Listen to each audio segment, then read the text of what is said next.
Hi, welcome to RevSportz. This is Ishan along with Sneashish, Trisha and Bharat once again. We're breaking down the World Cup teams for you, women's that is. And today we have the Bangladesh side. So before we get started, we'll tell you the teams as we always do. Please bear with me here. There might be some mispronunciations, but I'll have my best. Pronounce Bangladesh. Let me pronounce. I'll pronounce it. Okay, sure. Taking off the pressure. So Murshida Khatun, Shathi Rani, Disha Bishas, Shobhana Mostari, Shorna Akhtar, Nigar Sultana, captain, Dilara Akhtar, Rabia Khan, Ritu Moni, Fahima Khatun, Jahanara Alam, Marufa Akhtar, Nahida Akhtar, Sultana Khatun, Taj Neher. The Bangladesh team seems to be part of the Akhtar family, Trisha. Do you think that family bonding might be the biggest strength of the side? I think we all will agree that Bangladesh is one of Bangladesh's biggest strength. I think they have one or two strengths, out of which one is Nigar Sultana, of course. Yeah. They're Nigar Sultana, Jyoti. So what I like about Nigar is, it gets difficult when you know that your side is all a little behind anyway from the teams you're playing against. But to come up with that spirit, and you will see Nigar is so involved in the game. Because you guys don't understand Bengali, obviously Sneashish and I do. I think the best part of any Bangladesh match is you just switch on the TV a little loudly, not because of the commentary of the commentators, but because of the commentary of Nigar Sultana behind the wickets. There was a match going on and some player reacted a little slowly. So Nigar Sultana in Bengali said, এরম ভাবে হলে কোনোদিন match জিতবে না তোমরা, which you feel like this, you will never win a match. She was not looking at the ball and she said, মাঠে দাইরা দাইরা স্বপ্ন দেখো না. Something about Bengali commentary, which the emotion really comes out. Exactly. And she goes like, you can't stand and dream on the ground. And the best part is, whenever she's scolding the girls also, you can have that feeling that she's not being rough with them, she's being very elder sisterly vibes, that in fact she goes up to the extent that when the ball is going to the fielder, she'll say হাতটা ঠিক করে বাড়াও, এবার বসে যাও, বলটা ধরো. So she'll give full of instruction. That is a whole story behind. I think if Richa Ghosh is batting and Nigar Sultana is behind, and they can start chatting also, But yeah, she's one of the extremely chatty wicket keepers. But I think she's a good captain, That's one very important, it often does not seem like that because, let's face it, Bangladesh does not win a lot of matches. So there are a lot of things which go under the carpet. But I think she's a fantastic captain that way.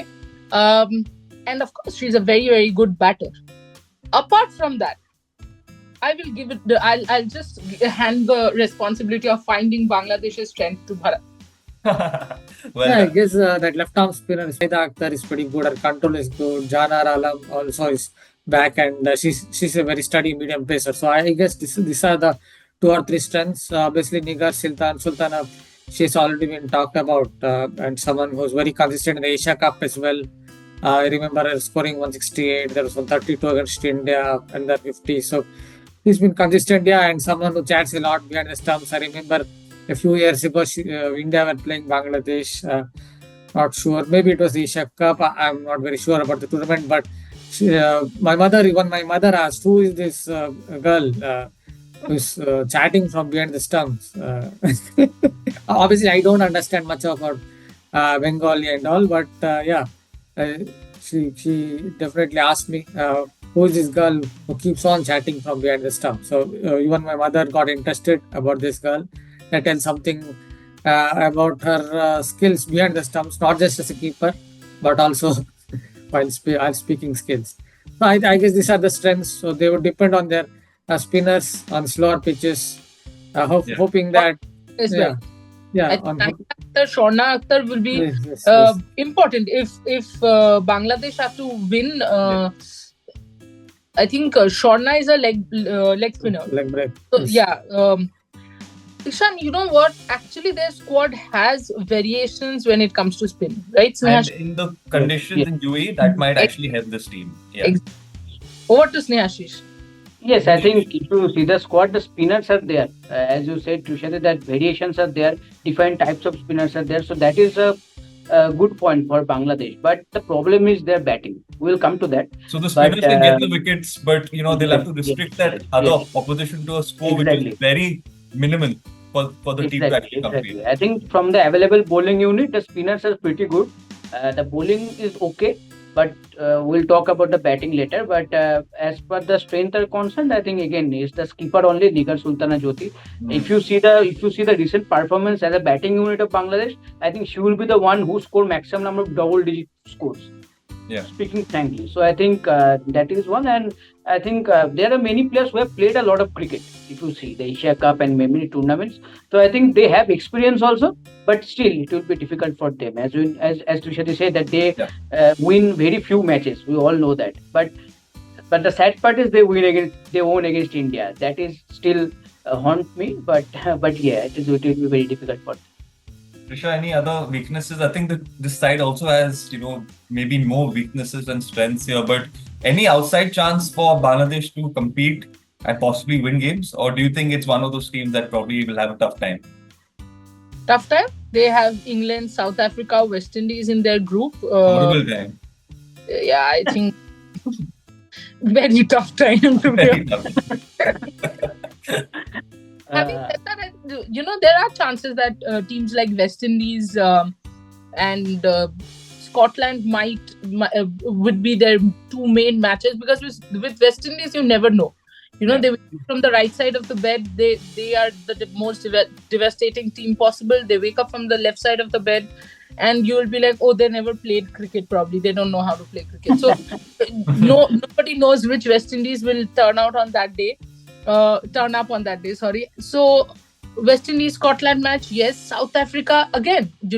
I completely agree with Snehashish that I'm actually not very worried about Bangladesh bowling. Like I'm thinking that they'll go for 200, 250. No, but when it comes to we'll shift to weakness. So what is the target that they can actually achieve? Because their batting depth. A, there is no batting depth. B, the batters are super inconsistent, and I have a feeling that they're not gutsy enough.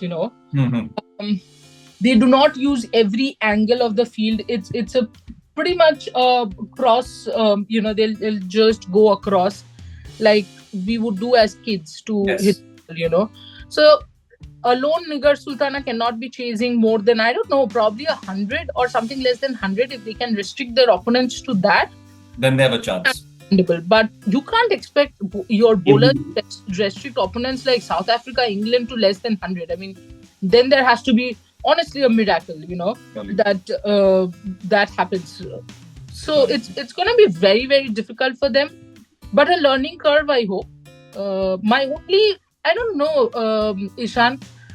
Over the years, I've not seen Bangladesh women's cricket growing, and that's sad. That's surprising because a lot of other countries are actually growing, and you can see that change. But you're right, in Bangladesh, you don't really notice that as much. So even with the players, there's not much growth there. So it'll be a tough tournament for them. Bharat, any final thoughts? Yeah, already been discussed. Most of the points have already been discussed. You just to encapsulate the point about their batters not being daring enough.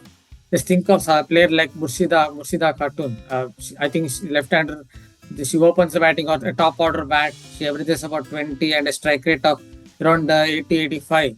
And if a top order bat is going at a strike rate of 85-87, then it tells something about their batting lineup that perhaps don't take enough risks, don't take enough chances. Exactly. And they don't exactly play modern type of T20 game. They don't play that quintessential modern T20 game. They play a kind of game that is suited to some other era. So I guess that's their main problem. Batting is their main problem. They have the spinners, decent spinners. Alam also is there, so that bowling lineup is decent enough. But looking at the batting lineup, depending too much on Nigar Sultana, it's going to be really tough for Bangladesh in the World Cup, unless the spinners do some magic. Again, I'll interrupt before Snehashi says it's a habit. But when Bharat was saying this, they play cricket of another era. I think he has hit the nail absolutely on the head. And the other point is, I do feel that Bangladesh themselves don't believe that they can defeat us. That's true. That's true. And that is one of the biggest problems. See, that is one problem that Pakistan doesn't have. They come at you. They want to defeat you. They believe that they can defeat you. That's why you'll see they pull up upsets. But with Bangladesh, it's almost like unless your team is performing badly, it's very difficult that they will give you a positive result. Yeah. Because I do see, and I do think in their body language, I have missed that feeling that we are here to compete and we are here to play. It's always we are here to learn. We are here for the exposure and the whole thing. Yeah. Snehashish, Bangladesh has no chance whatsoever. I think it's looking tough for them. With the group that they're in. Any sort of hope to end this Bangladesh topic off on a good note, because I think all of us have gone after them. I think it's very difficult to find some hope for them, because it's going to be very tough. And as everyone said, that the batting is the problem, and the main problem is their strike rate, not running between the wickets is another problem, and lack of shots. I think as a batter, you always want a batter to have 2-3 shots on a particular delivery, like in different angles. But these players are, one-dimensional. Like they have only one shot for one specific delivery. So I think that even they bat for 20 overs, they only manage to score 105, 110 runs. Yeah. Even not losing all the wickets. So I think that's a very worrying sign. And they're not brave enough. What Trishadi said, I absolutely agree. I think fearless cricket, they don't play. I think that is required, especially in this format. If you want to do well against top teams like Australia, England, South Africa, India. So I think overall, it is going to be very difficult for them. But I just want to ask a question to Trishadi. Trishadi, whatever recently happened in a country like Bangladesh, I think that will play an impact in their minds also. Although the men have done it, they gave some happiness to the fans after their historic Test series win in Pakistan. But for the women, can they surprise? Can they do it? Will that play an impact? I don't think so, yeah. They might be more charged up, or they might be demotivated. Could be either way. But I see too many results changing, at least unless they change a lot of... See, the thing is more than skills. I think skills, of course, they need to work on. But initially, they need to work on mindset, That is extremely important, because once you start believing that you can make the change, you can be the change, that's when the working on the skill also becomes, another significant part. So as of now, I don't think they can, compete. And the other part, I was suddenly thinking, I was actually going through the squad when Snehashish was talking. See, the other problem with Bangladesh is, be it WPL, be it WBBL, or be it the 100, you don't see any player there.